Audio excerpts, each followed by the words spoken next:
Okay. What makes someone great? And what makes someone, more specifically, a great leader? When you think of history, you have people like Alexander the Great, he called himself the Great. Julius Caesar, Napoleon, Abraham Lincoln. Were these great men?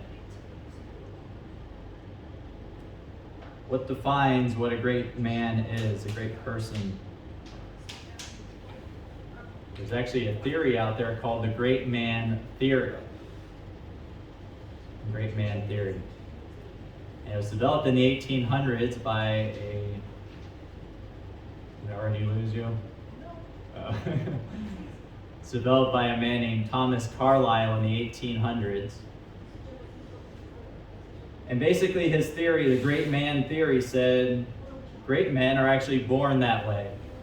They're born with certain traits, attributes that make them great leaders, really.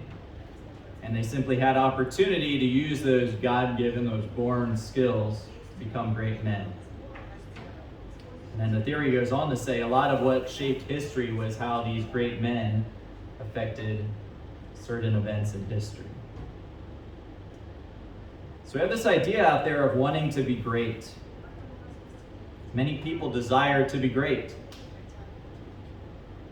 But what about us as disciples of Yeshua?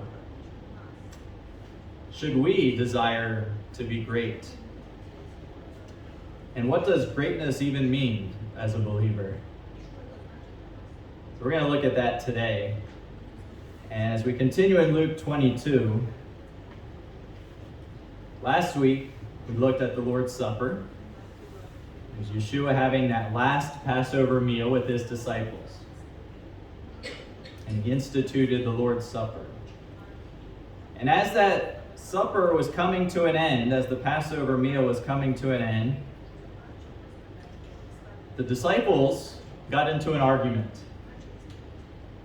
And it starts in verse 24. And there was also a strife among them. Which of them should be accounted the greatest? This argument right after the Lord's Supper. They were wanting to be great. They were arguing who would be the greatest.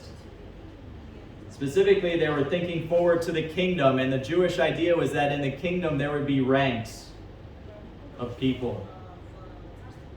And they were arguing which one of us is going to be the greatest rank in that kingdom. So they argued over who of us will be the greatest. And here specifically, it talks about this in several places, but here it uses the word strife in verse 24. There was a strife over this issue. This word strife literally means a love of strife, a love of contention, a love of fighting. It means that they were eager to do it. This strife was something they were eager to do. They were ready at every moment to create a conflict over this matter. Really what the word means is that this was maybe a point of continual conflict between the disciples. Who would be the greatest? We know this wasn't the first time they argued about it. So we know at least there were several times where they argued over this issue of who was going to be the greatest. We saw it back in Luke chapter 9, verse 46. They were fighting over which one would be the greatest, and so Yeshua had to take a little child and point to a child and say, be more like this child and less like yourselves. Teaching them humility so they wouldn't fight over who would be the greatest. But that's our fleshly, sinful nature. We have this tendency towards strife. And this strife often comes from pride.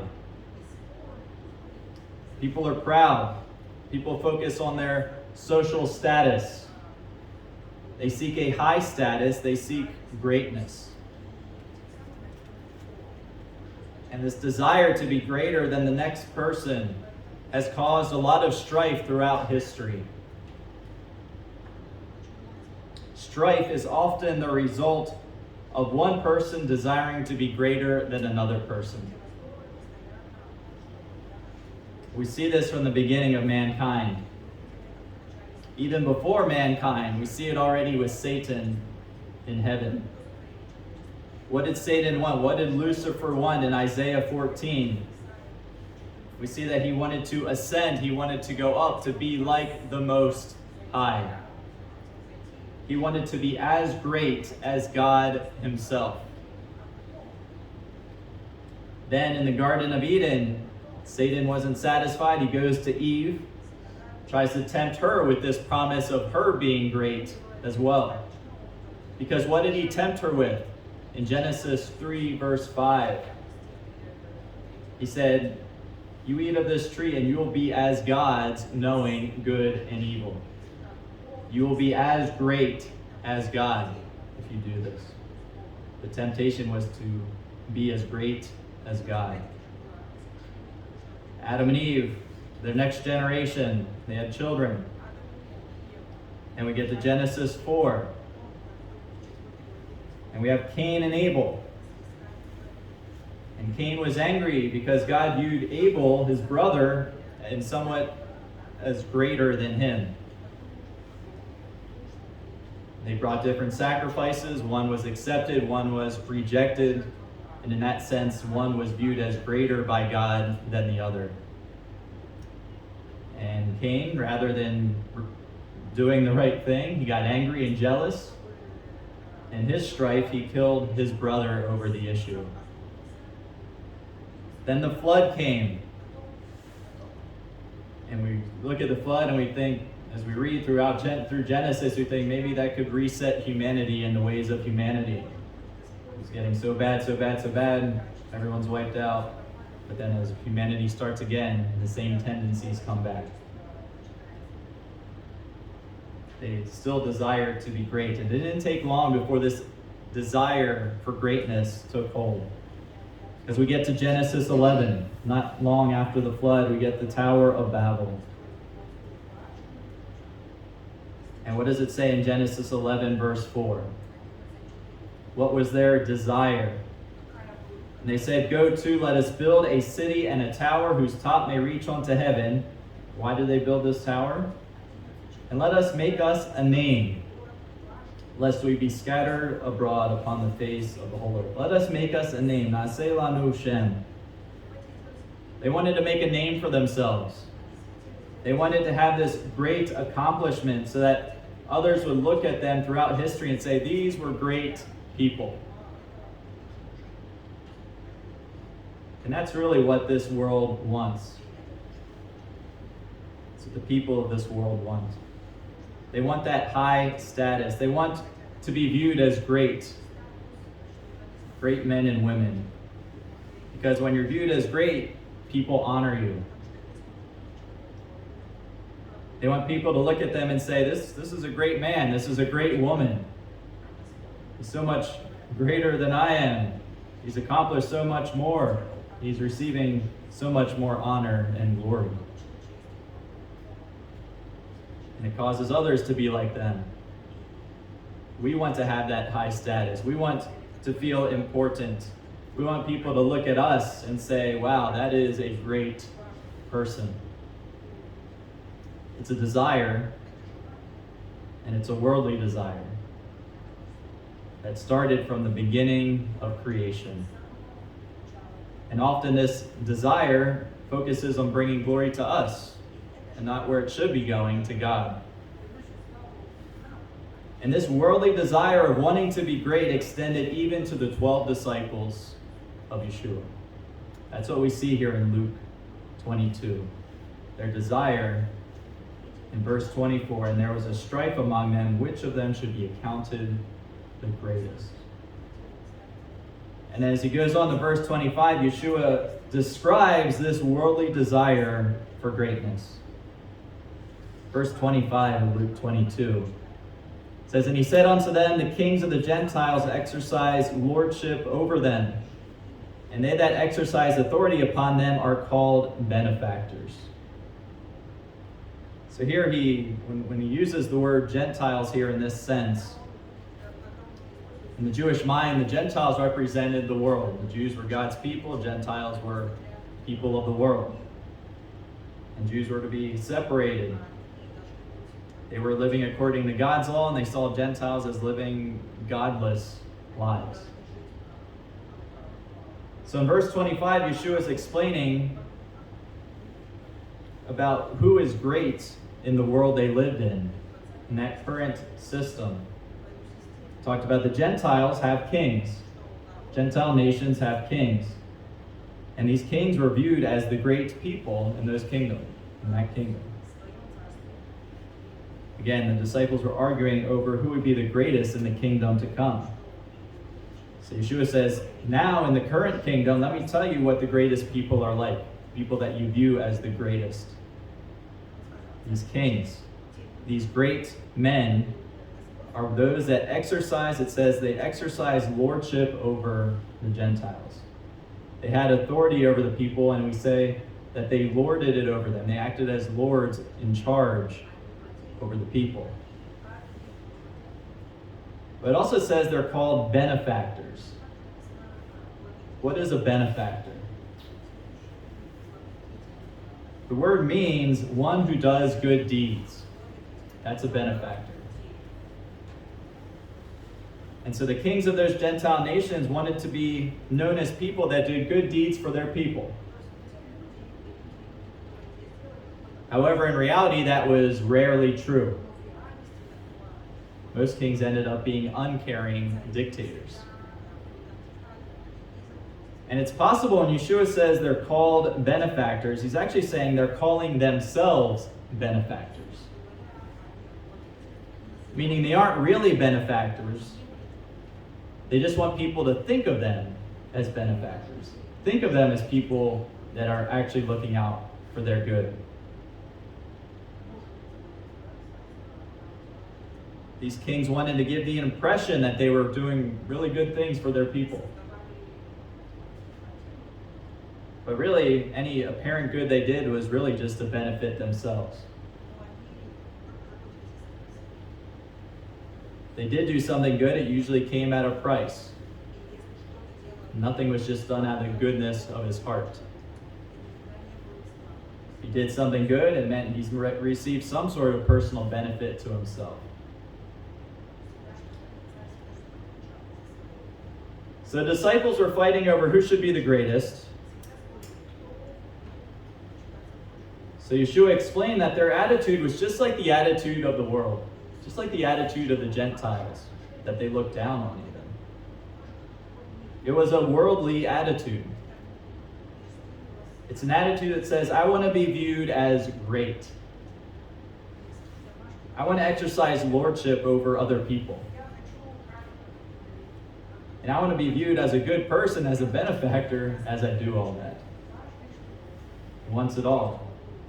This is the attitude of the world.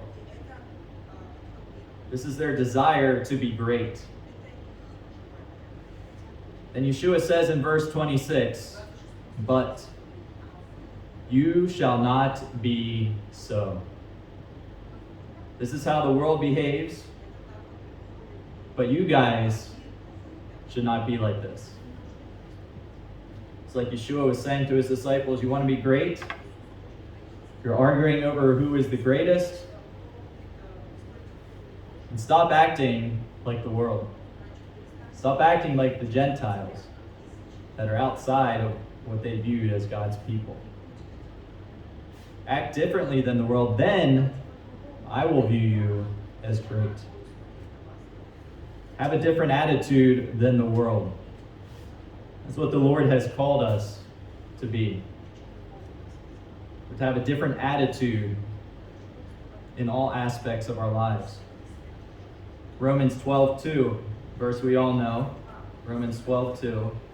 Paul tells us, be not conformed to this world, but be transformed by the renewing of your mind, that you may prove what is that good and acceptable and perfect will of God.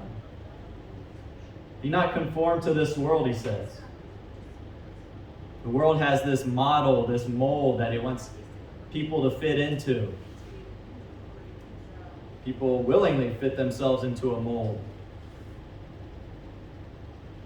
And that's what the word conform means, to fit into this mold that the world presents. But God's world tells us, be not conformed to this mold. Be not conformed to this world. Just as Yeshua says here in Luke 22, but you shall not be so. The world is one way. They desire greatness in this certain way, but you should be different. Don't be molded by this world's desire to be great. Rather, be transformed. Be renewed. God has given us renewed minds to live differently, to think differently, and to view greatness in a different way. And so how should we view greatness? How can we view it differently? So if we go back to verse 26, it says, but you shall not be so, but he that is greatest among you, let him be as the younger, and he that is chief as he that does serve. So Yeshua starts by saying, but you shall not be so. Be different. Don't be as the world. Rather, what does he say? He that is greatest among you, let him serve the younger.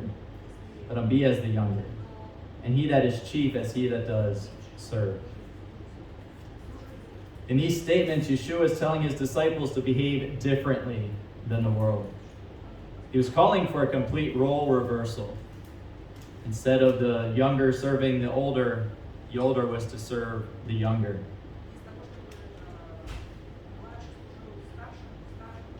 The Gentile leaders wanted just that. They wanted people to serve them and view them as benefactors. They wanted to be served. But Yeshua says that if a leader truly wants to be great in the eyes of God, then he needs to serve others. He needs to be as a servant. And it seems like a backwards concept, because in the world's view, it is backwards. It's the reverse. But according to Yeshua, true greatness is measured by a man's ability to be a servant. Matthew 20:26. Matthew 20:26. Says, but whosoever will be great among you, if you want to be great, let him be your minister, your servant. Matthew 23:11. But he that is greatest among you shall be your servant. So yes, we're called to be great, but we're called to be great servants. We see that throughout all the New Testament. And we're to continually have this attitude of being a servant. When it says in verse 26, it says, let him be as the younger. Let the greatest among you, let him be as the younger. This terminology, let him be as, the grammar indicates it's to be a continual attitude. To continue to act like this. Don't be a dictator one day and then a servant another day, saying continually act, behave, think as a servant. To be great in God's eyes, we need to continually think and behave as a servant. Because earlier we said this strife between the disciples over who would be the greatest, this was a continual tendency. Therefore, our command here to think as a servant must also be a continual effort. To continually have the mindset of a servant, to battle that continual tendency to want to be great.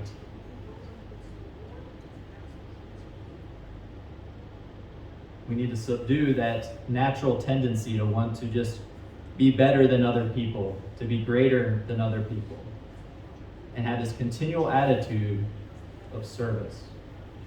How can we do that? It's not easy to be a servant. It takes humility. It goes against our proud nature. We don't want to be a lowly servant.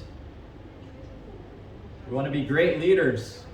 We We want to make for us a name like the Tower of Babel. We want people to remember us, that we did something in this life. But Yeshua says, serve. Be a servant. And he's the one that's going to help us to behave in such a way. Because what did Yeshua say in verse 27? For whether is greater, he that sits at meat or he that serves? Is not he that sits at meat? But I am among you as he that serves. Yeshua is making the point here that he's the one that sits at meat. He's the one that is truly the greatest. And yet he didn't come to rule over people. He didn't come to be served. He came to serve. Yeshua came to earth as a servant. And we're to follow Yeshua's example. Mark 10:45. Mark 10:45, that's really kind of the key verse of the entire book of Mark. Mark focusing on Yeshua as a servant. And Mark 10:45 sums it up. It says, for even the Son of Man came not to be ministered unto, but to minister, to serve, and to give his life a ransom for many. On the cross, Yeshua showed us true service. Because serve means to do something, to give of yourself on behalf of others. That's what true service is. True service has to do with benefiting others, and that requires giving of ourselves. Yeshua's greatest act of service to mankind was the giving of himself on the cross for the benefit of all of mankind.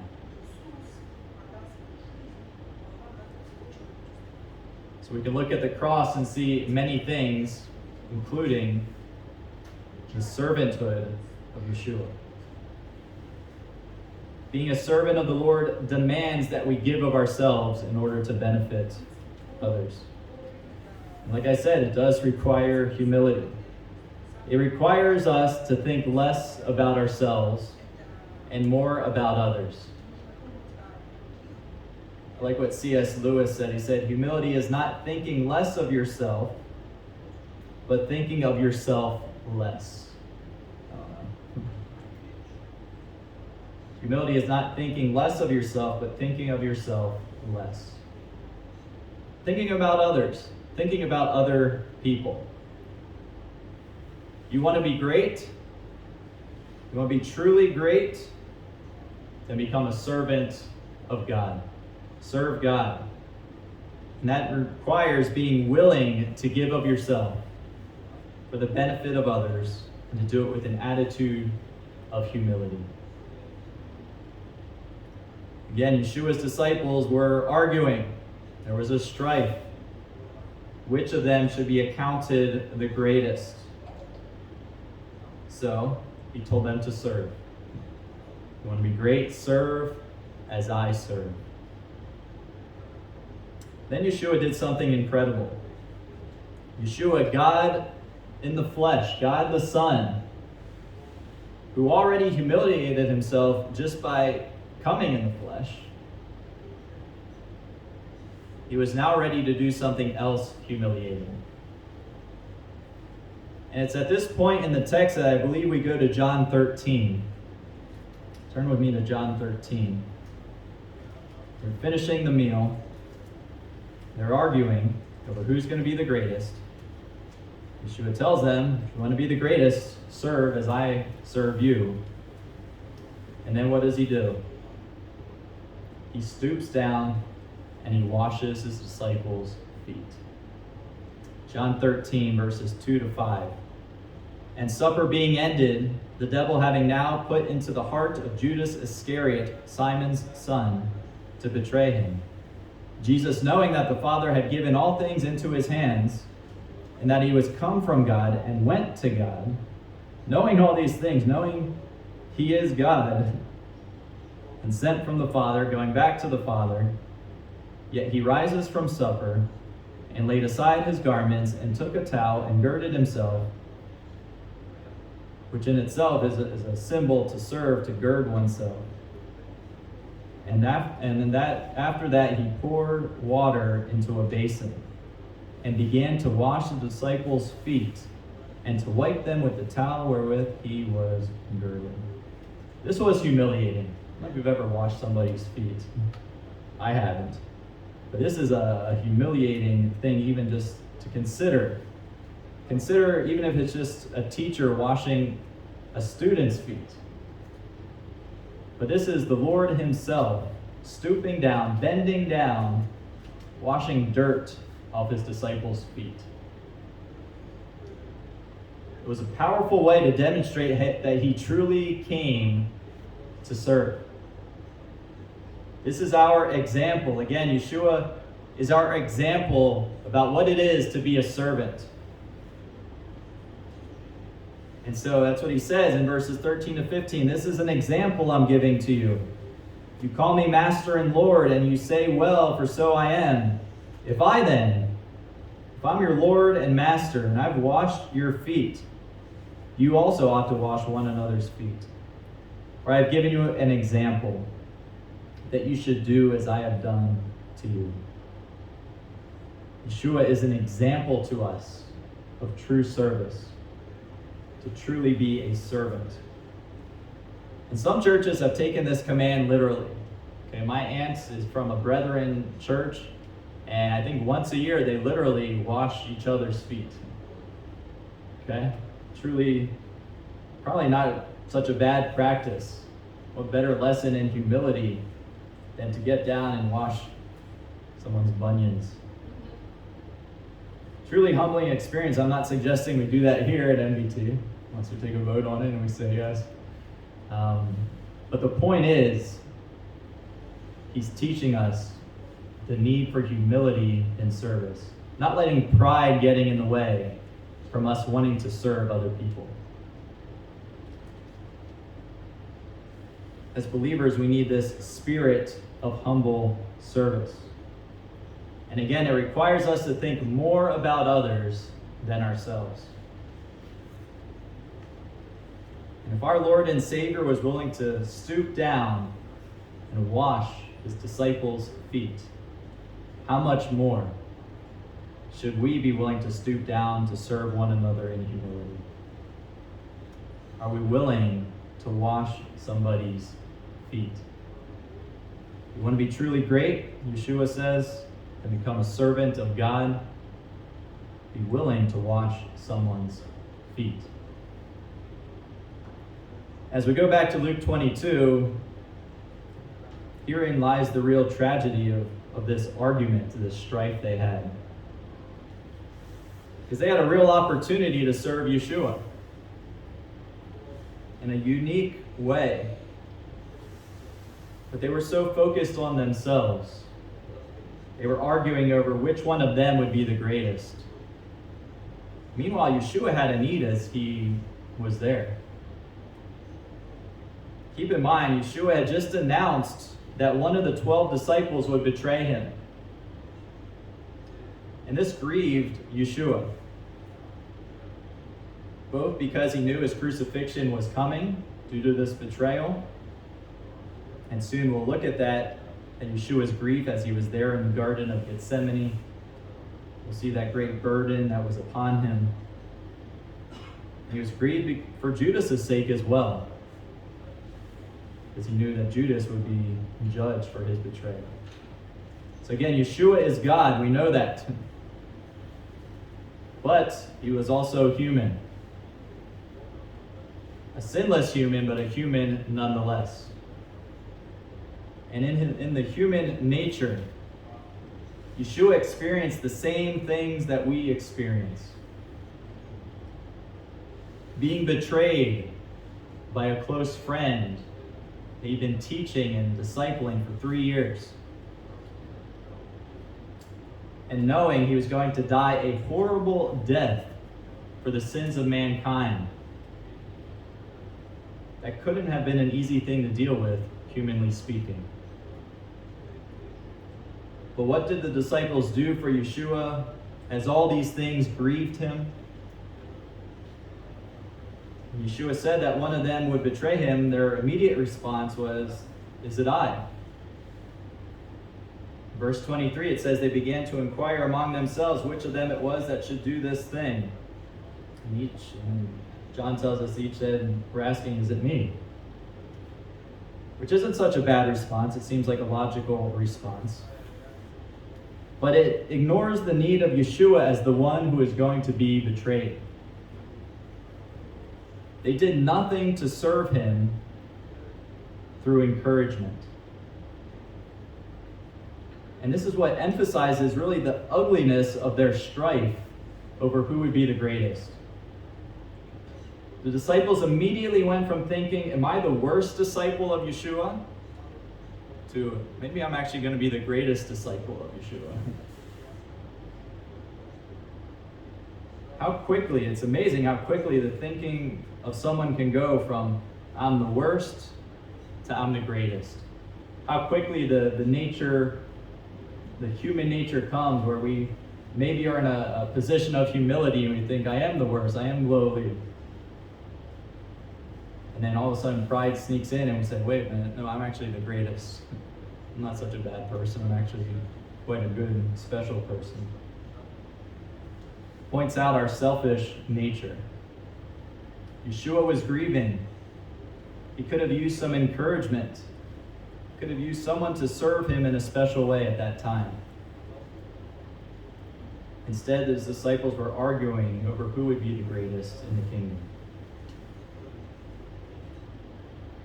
Yeshua revealed to them he'd be betrayed and be taken away very soon. That he'll suffer and die. And the disciples really did nothing to serve him in that manner. They failed to understand what it is to be a true servant. An attitude that puts others above themselves. Not the attitude of the worldly rulers and worldly kings around them that said, I just want to rule over people, want to be great. They should have looked at opportunities to serve. That continual attitude of being a servant. It's a lesson for us as servants. People around us are hurting, grieving, in all sorts of ways. And one way we can serve others is through encouragement.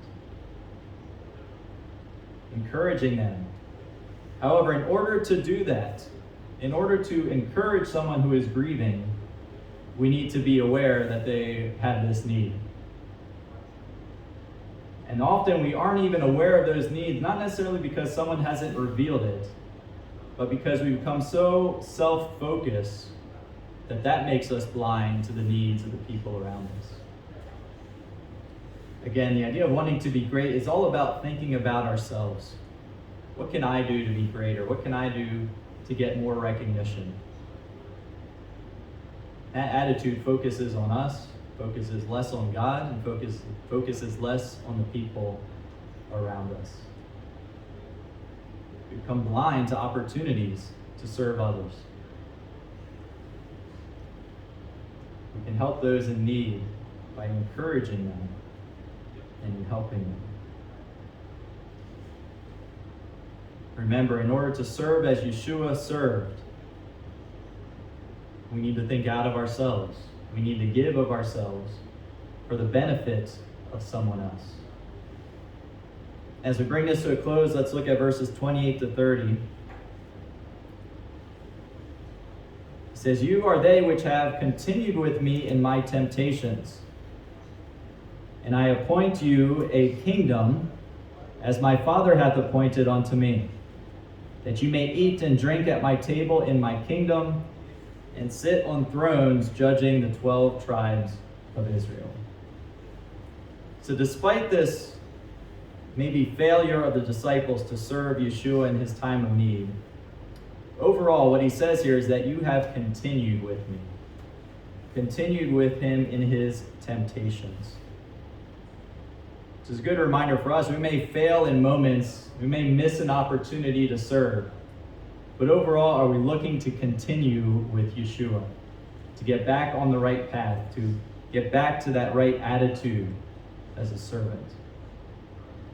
If we want to be great, truly great, to be great servants, then we need to continue to walk with Yeshua. Continue means to continue in association with someone. It carries with it the idea of loyalty. He's saying here, you have continued with me in all my temptations and all the trials, at least up to this point. You've continued with me. You stood with me. Interesting, he says that here. It's right after they thought about themselves, and right before he says that Peter was going to deny him. But he says, overall, you have these moments of failures, but overall you have continued with me in my trials. We're to continue with Yeshua, to continue to want to be associated with him and connected with him. It means we continue to read his word, continue to pray, continue to be in fellowship, continue to preach the gospel, continue to serve. And finally, we see that with all that continuation, that continual attitude of a servant, there's a specific reward here for the 12 disciples, well, excluding Judas Iscariot. That's another topic to discuss. Who is that 12th judge of the 12 tribes of Israel? But they will be rewarded for their faithfulness, for continuing with Yeshua. They specifically will be able to reach. It all comes around because they were arguing over who would be the greatest, and he says, you just continue with me, you serve as I serve, and eventually I will give you the greatness even that they were seeking. But that reward was based on their faithfulness as a servant. And we'll be rewarded in a different way for being faithful servants who continue with him. The question is, will we continue with him through the temptations, through the trials? As Isaiah was saying with the parashah, it's not easy being a believer. It's not easy being a believer in Israel. But are we going to continue with Yeshua through all of that? Will we be faithful to him and continue as faithful servants? You want to be great? You want to be truly great? Be a servant for the Lord. Serve others. Be willing to give of yourself to benefit others. Do it with an attitude of humility. Be willing to wash someone's feet. Let's pray.